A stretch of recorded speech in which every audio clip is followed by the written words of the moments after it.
Good evening and welcome to Millennium Stage. And now we proudly present tonight's presentation of Me, I Want to Sing. It is no mystery. Out of civil war and emancipation, the sight of citizens of color moving in culture, such a sight inflamed a civil ire left smoldering beneath Reconstruction scaffolds. No policy of politic could south sight of pure black in daylight, establishing infrastructure of society, success, pleasure. But there emerged things to check this, to impede this, to harass, to remind that free had little to do with freedoms. In this new condition of existing, strength could always be found in praise and conviction in the congregation of Black churches. Spirituals nurtured community and sustained an atmosphere with inspiration. Imbued by free children.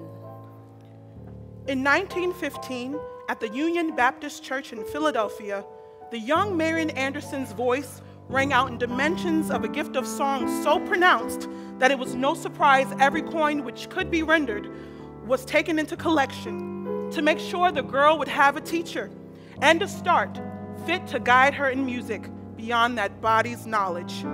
Their active support was a bond, and the spirituals sung at the threshold of her journey grounded them all in the shared experience of knowing that she would never be alone.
Marian rose on the embrace of her congregation, but outside of church, in the face of segregation, moving towards making a choice to be a classical singer defined engaging a path of a brand new journey in education. I was very accomplished ahead of applying for further education. I walked right up the front steps of the music school in Philadelphia, in through the door, and stood my turn in a line full of people. There was a young blonde girl behind the window. She looked over my head and took all those waiting behind me until I was the only one left. "What do you want?" she said. I told her an application blank. She raised her upper lip as if she smelt something bad and said to me, "We don't take colored." I wonder I didn't throw up right there. But I didn't. And thinking on it, can't I sing? Can't I be a singer? Because what? And her mother, as mine to me, reassured her, I can do anything I want. I felt I would then.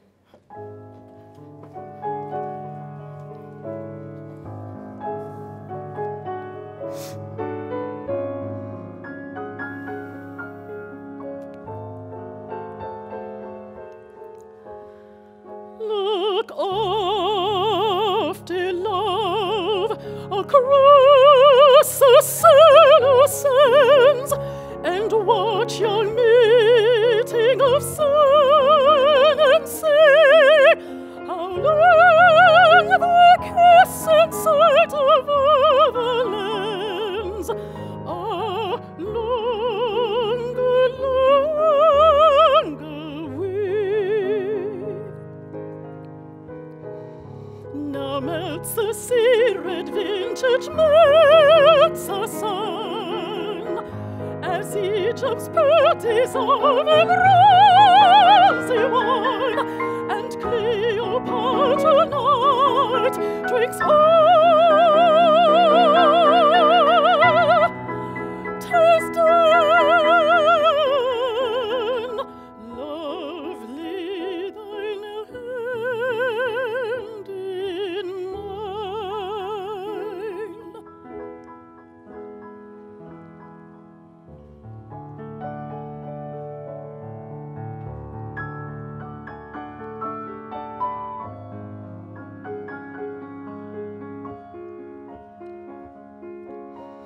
Come forth, sweet sun, and comfort heaven's heart.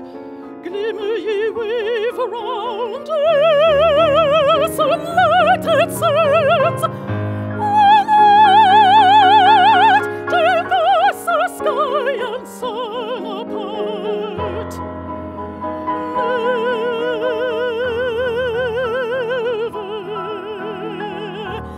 Our lips, our hearts.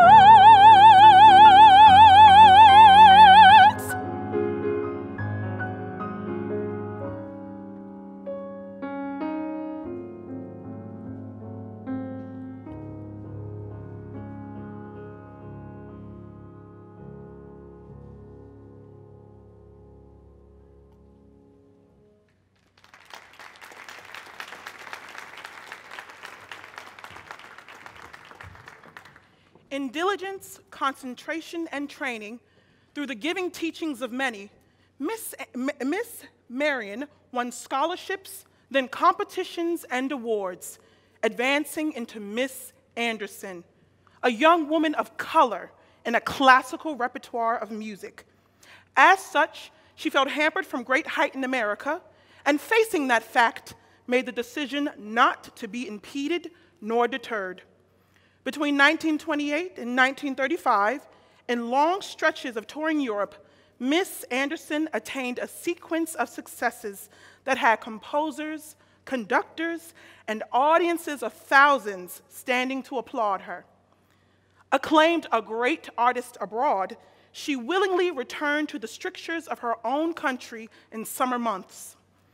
Presented through Howard University's Lyceum Concert Series, Miss Anderson's performances were initially held on campus in the Andrew Rankin Memorial Chapel. Audiences demanded more access, and the concerts moved into larger school auditoriums across a segregated Washington, D.C. Offered through Miss Anderson's understanding that one person can lift a moment, which might make the difference for many, or simply for another. Such a thing happened at a concert Miss Anderson gave in 1936 in Jackson, Mississippi, where she sang an art song and changed the world of possibilities for a little girl of 9, seating in a segregated hall next to her mother.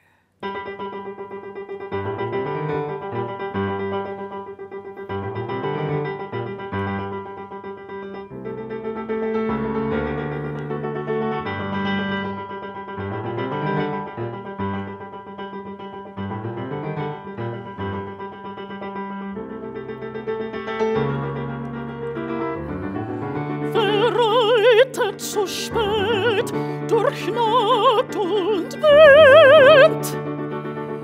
Es ist der Vater mit seinem Kind.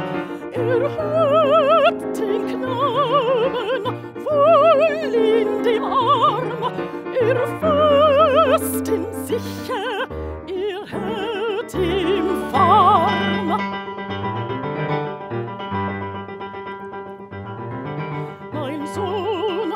Was biegst du so bang dein Gesicht?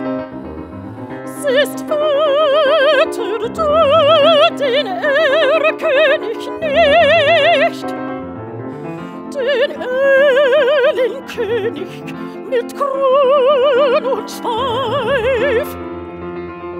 Mein Sohn, es ist ein Liebesstreif. Du liebes Kind, komm, geh mit mir, gar schöne Spiele spiel ich mit dir.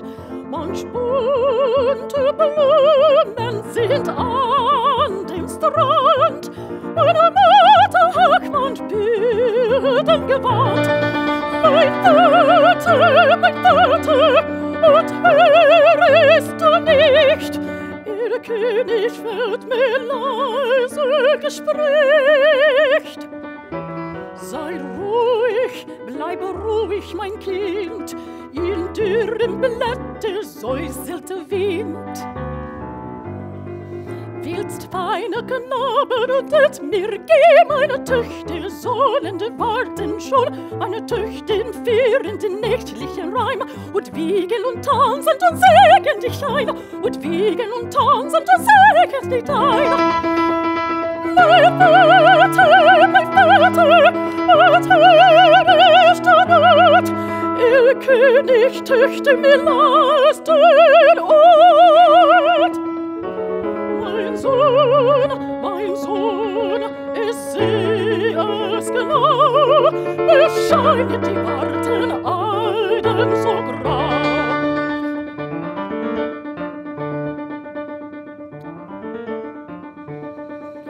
Ich liebe dich mit meiner geschöpften Gestalt, und diese die Gräbe so weine grad.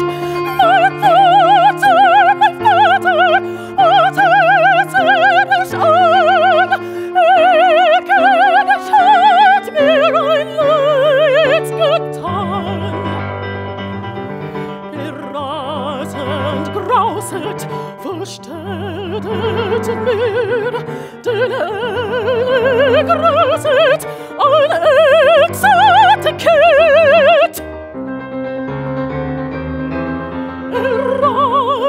Mit heftig Nöt und Not. In seinen Armen das Kind war tot.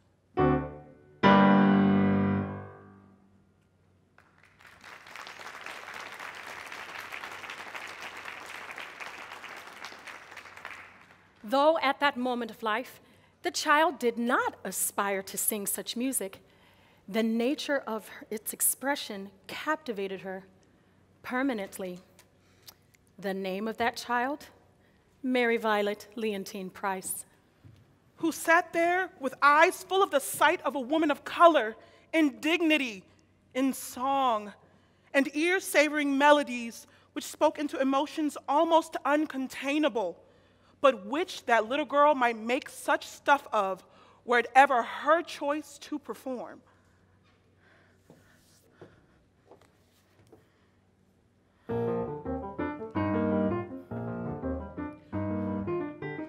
There was a serpent who had to sing. There was. He simply gave up serpenting because he didn't like his kind of life. He couldn't find a proper wife. He was a serpent with a soul. He got no pleasure down his hole, and so of course he had to sing, and sing he did like anything.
words. Oh, this is futile. I do not like to bang or total. And then he cut loose with a horrible note that practically split the top of his head.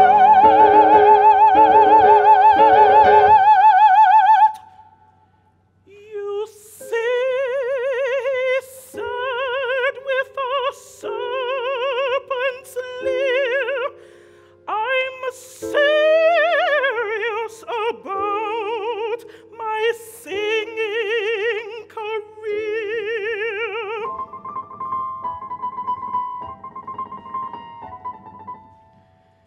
And the words resounded with many a shriek as the birds laugh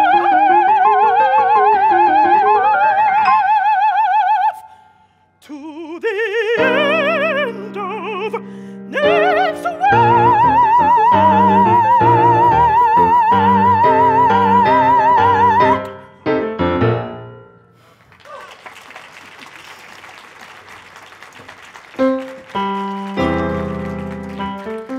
Hearing Marian Anderson during the Salzburg Festival of 1935, the great Italian conductor Arturo Toscanini commented that hers was the voice one can only hope to hear in 100 years.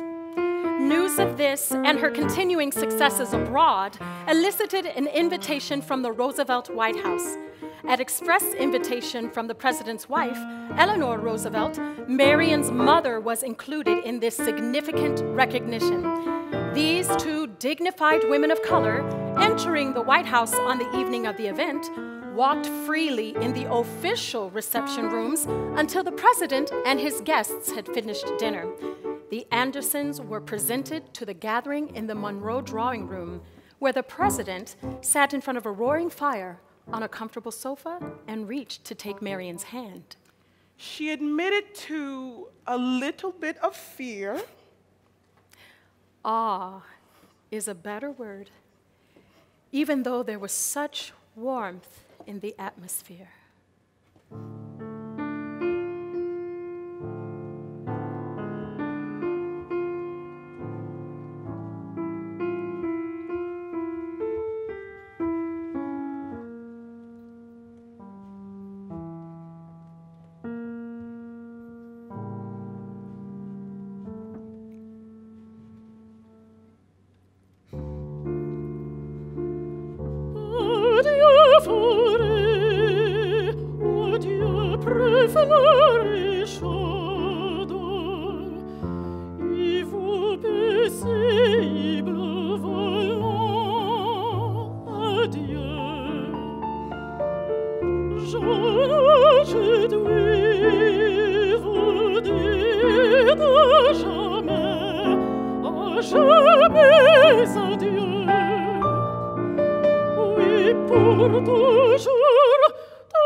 le brave, cueillis le pomme sanglante de la victoire. Je vais où ma pomme belle, va sainte qui m'appelle. Seigneur, feuille levée, sa main femelle, ma queue se brise, mon âme souffre, ma queue se brise, ma queue se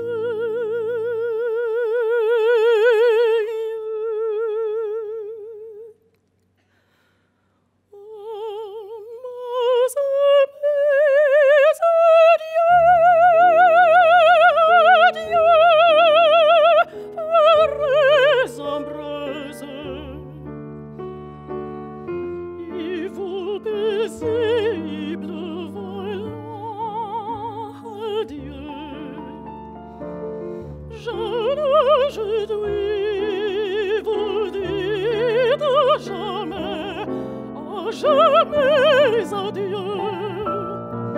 Oui, pour toujours, adieu. Préfleurer sa braveur, sécher à mon face, va fleurir pour d'autres que pour moi. Adieu, mes adieux. Voilà, c'est peine. Il faut partir, oui, tout pour jouer. Oh, recevez mon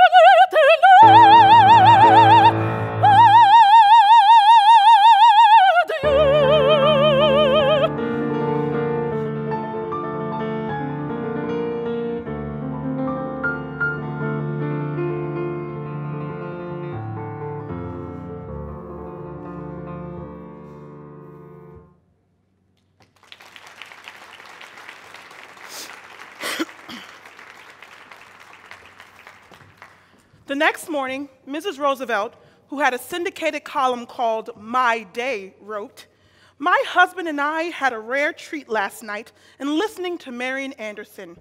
She has sung before all the crowned heads and deserves her great success, for I have rarely heard a more beautiful and moving voice or seen a more finished artist."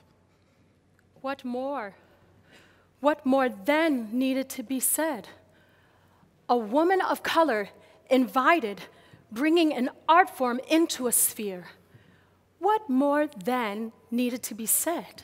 1939, in the rightness of her international acclaim and in the demand of her prominence as an artist, having a constituency of support that traveled across barriers, Marian Anderson's manager, Saul Hurock, sought use of Constitution Hall in Washington, D.C.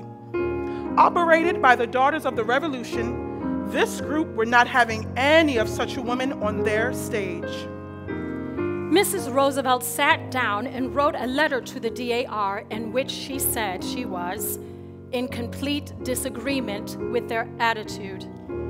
You had an opportunity to lead in an enlightened way, and it seems to me that your organization has failed, to the point that I can no longer continue to be a member of your organization.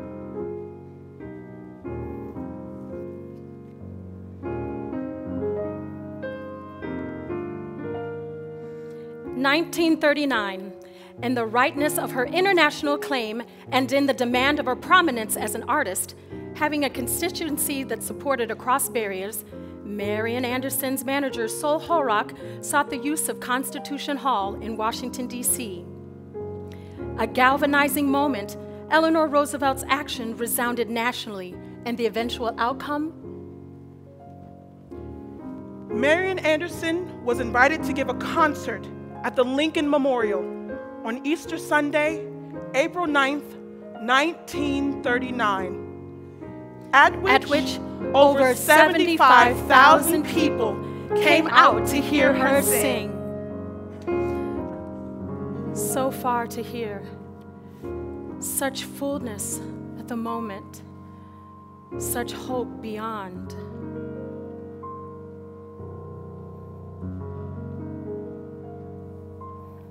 There was meant to be change, more of it at least. Marian Anderson's journey continued. More saw her, more rose to greet her, and many were able to move easier in their own journey for her continuing. Mary Violet, deciding on her journey as Leontine Price, was herself supported by her congregation and the gifts of their collections. But the bar had been raised. She gained the prestigious opportunity of a 4-year scholarship at New York's Juilliard School of Music, where her talent saw her swiftly graduating heralded in newsprint as she brightly blazed in the role of Alice in a Juilliard production of Verdi's Falstaff. At the age of 24, Miss Price established what would be a lifelong relationship with contemporary music and composers. She was cast in the Virgil Thomson Gertrude Stein opera, 4 Saints and 3 Acts. Youthful, she was also cast as Bess in a more operatic version of Gershwin's Porgy and Bess. It premiered in London with a cast that included William Warfield as Porgy and that great Cab Calloway as Sport and Life. After a U.S. State Department-sponsored tour of Europe, the theater production came to New York. Marian Anderson beamed in the warmth of a developing friendship of encouragement and devotion. The fortitude and artistry of these two women deepened, while a backdrop of similar painful slights allowed them to support one another, pressing against resistance and the remnant barriers of no, not you. Not yet. Not here. After years of not allowing Marian Anderson to sing on their stage, the Metropolitan Opera corrected its policy and in 1955 created a production of Verdi's opera Un ballo in maschera, in which to showcase a treasured voice. Having hoped to be presented in a role of some stature, Miss Anderson was given slim opportunity. The Met's gesture offered her to their audience as the character Ulrika, a weary and tortured fortune teller.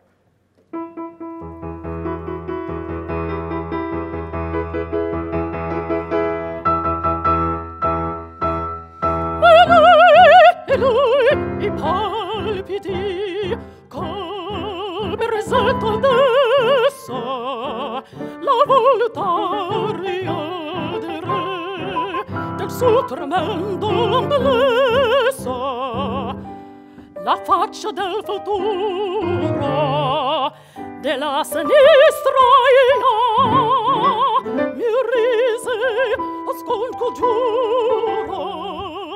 interrate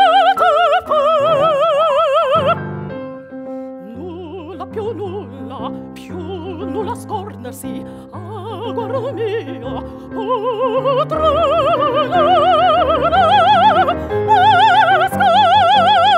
scornersi, potrà più nulla scornersi, potrà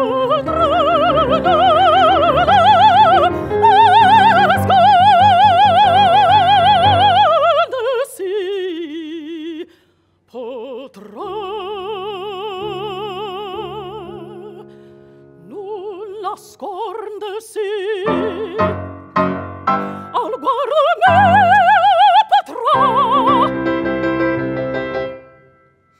Silenzio,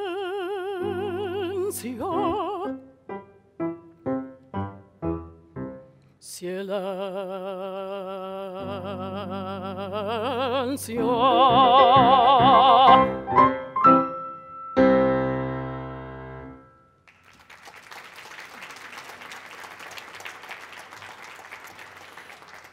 Exactly 16 days later, NBC produced the premiere of its Opera Playhouse series with a televised production of Puccini's opera Tosca, with Leontine Price in the lead.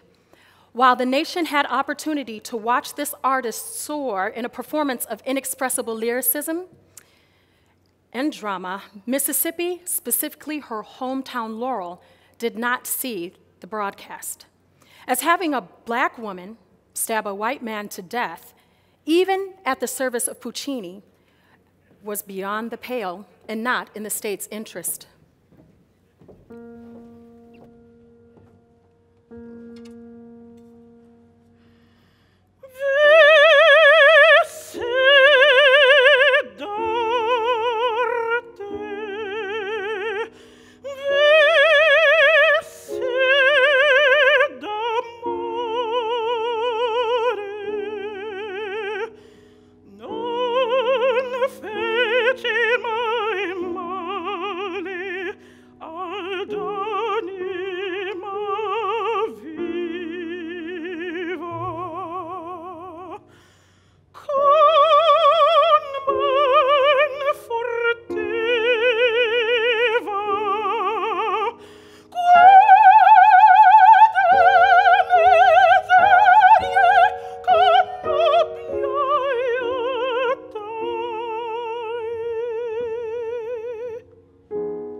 santi tabernacoli soli, sempre convesi in cielo, diede fiore olio d'or, nell'ora del dolore, perché, Signore, perché me ne rimanere così.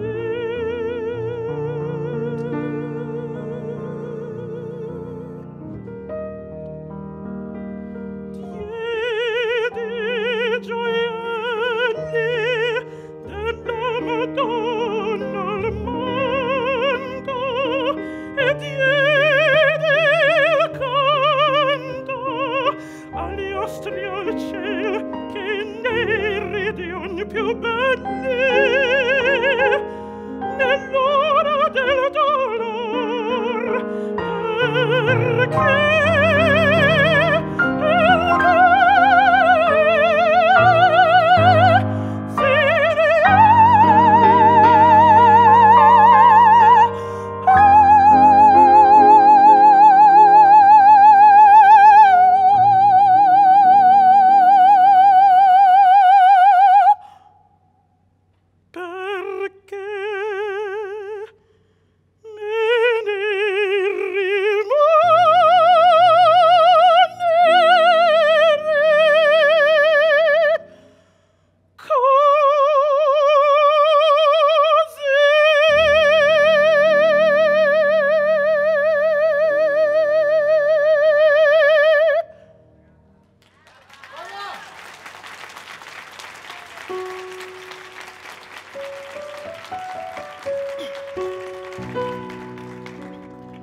through the seismic culture shocks of the 1960s, increments of achievement required demonstration, and voices of all majesty resonated into the visibility of what strength, discipline, and access could achieve. Leontine Price held the image of Marian Anderson in her heart, exuded dignity, and used every moment she could to reinforce artistic permissions for everyone, but especially for artists of color. If you're going to think black, think positive. And this way, when you really do want to stretch out and express how beautiful black is, believe I am here and you will know that I am the best and will hear me. 1961. The Metropolitan Opera offered Miss Price a debut in New York in a leading role as Leonora in its production of Verdi's opera Il Trovatore. In 1962, the Met then staged a production of Verdi's opera Aida, with Leontine Price in the lead role of the Ethiopian princess. It was a role that would become synonymous with her. The one role that needed no makeup, as she would jest. But even more deeply, so much of the dimension of Aida was in the soul and sound of Leontine Price.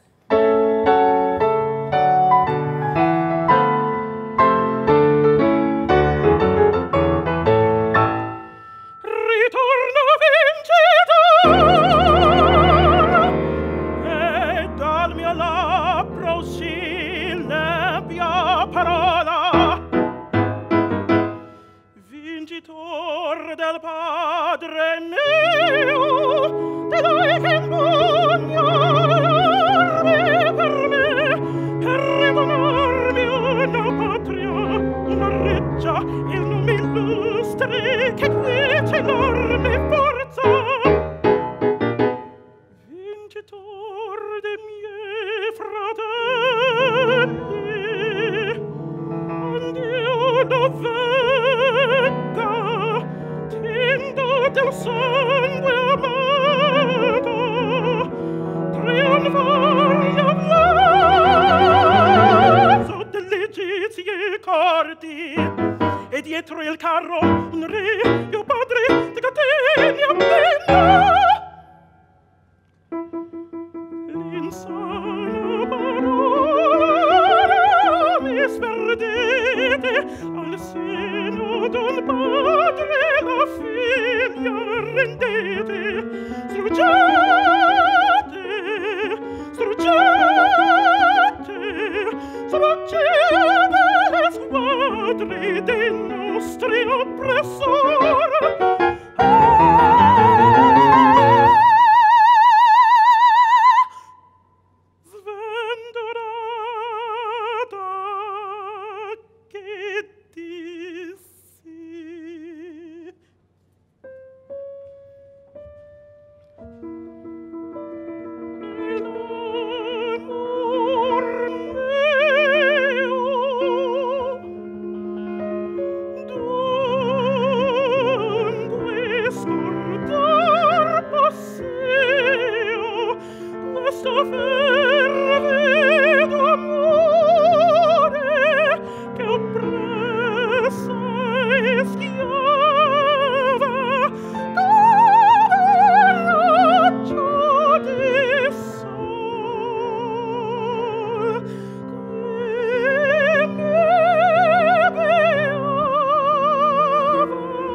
Sacre nome de padre domande e proverer passeo e ricordar Marion che l'altro confuso tremande e piangere vorrei pregar ma la mia prece mi segna smuto del letto il pianto me colpa il sospir in notte colpa la mente perduta e nell'ansia crudele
On January 3rd, 1985, it was the role of Aida in which Leontine Price chose to bid farewell to the opera stage.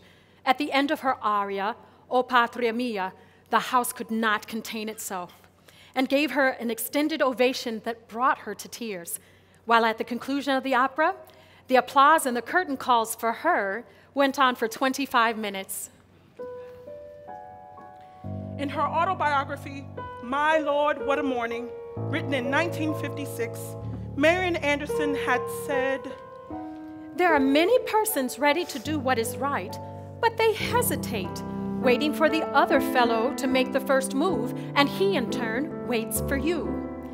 The minute a person whose word means a great deal and dares to take the open-hearted and courageous way, many others follow. Not everyone can be turned from hatred and meanness, but the great majority of Americans are heading in the right direction. I have great belief in the future."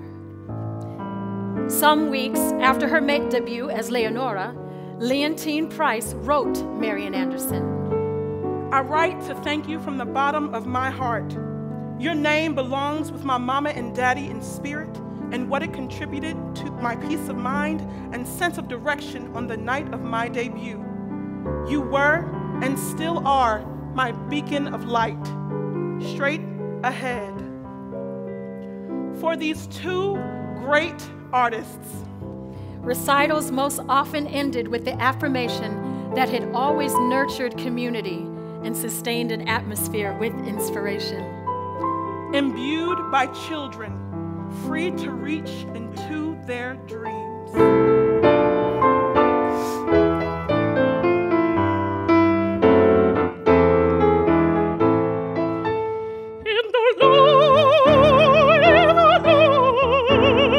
My soul's been anchored in the Lord, in the Lord, in the Lord. My soul's been anchored in the Lord.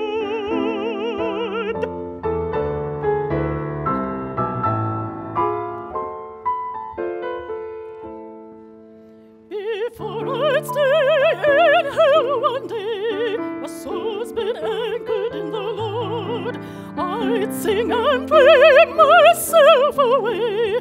My soul's been anchored in the Lord, oh Lord. My soul's been anchored in the Lord, oh Lord. My soul's been anchored in the Lord. I'm gonna pray, never stop. My soul's been anchored in the Lord until I reach the mountaintop.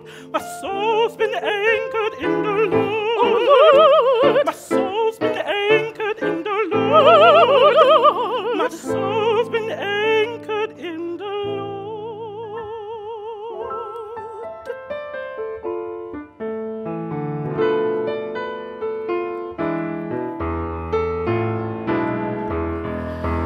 In the Lord, in the Lord, my soul's been anchored in the Lord, in the Lord, in the Lord, my soul's been anchored in the Lord. Oh, yes, my soul is anchored in the Lord.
Thank you for joining us at the Millennium stage. As we prepare for another performance, we ask that you help us by heading towards the back of the seating area so that we can safely put away